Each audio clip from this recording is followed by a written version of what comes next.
শুধু দর্শক, আমরা দেখতে পাচ্ছি বাংলাদেশ গার্মেন্টস শ্রমিক, বাংলাদেশের সিংহভাগ যারা শ্রম দিয়ে থাকে, যার অর্থ বিদেশ থেকে আমাদের দেশে রেমিটেন্স আসে, এবং রেমিটেন্স যোদ্ধারাও তারাই তৈরি করে। কিন্তু যেহেতু গার্মেন্টস শ্রমিকরা বিদেশে, বাংলাদেশ থেকে অনেক দেশে তারা কাজ করছে, এটা সেই ধরনের কিছু বিষয় নিয়ে, দাবি নিয়ে তারা আজকে জাতীয় প্রেস ক্লাবের সামনে এসেছেন এবং ত্রয়োদশ নির্বাচন সামনে রেখেই তারা তাদের দাবির কথা বলছেন, যাতে বারবার নির্বাচনের আগে আমাদের এইভাবে কথার ফুলঝুরি দিয়ে যাতে আর সংসদ ভবনে ঢুকে গিয়ে মন্ত্রী এমপি হয়ে নাটক যাতে আর করতে না পারে। আপনি বলুন, আপনারা কী চাচ্ছেন?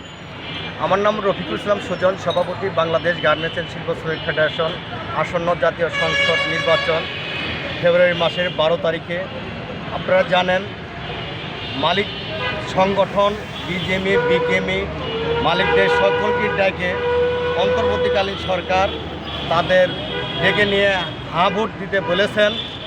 আর বিশেষ করে শ্রমজীবী মানুষের সংগঠন, শ্রমিক সংগঠন তাদের কোনো নেতাদের ডাকেও নাই, আলোচনা করে নাই।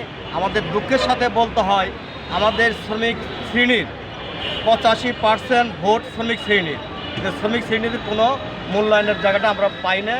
আর নির্বাচনের কোনো রাজনৈতিক দল, সংসদ সদস্য শ্রমিকদের যে দাবি প্রতি সমর্থন এবং ইস্তেহারে কেউই কোনো কিছু করেন নাই।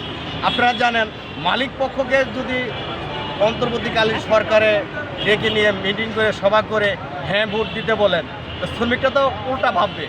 যেহেতু মালিকরা বলছে, যদি শ্রমিক নেতারা বলতো তাহলে শ্রমিকরা ওই কথাগুলো শ্রমিকরা শুনতো, হার পক্ষে ভোট দিত। কিন্তু এখন হার পক্ষে ভোট দেবো না, না পক্ষে ভোট দেবো, এটা শ্রমিকরা ভালোভাবে জানে। তাই আমি বলবো, শ্রমিকের সংগঠনের, শ্রমিকের মূল্যায়নের জায়গাটা আপনারা তৈরি করেন। আমরা জাতীয় সংসদ নির্বাচনের সময় আমরা ইস্তাহারে আমরা 6 দফার দাবি তুলে ধরেছি। বিলস, স্কপ, কেন্দ্রীয়ভাবে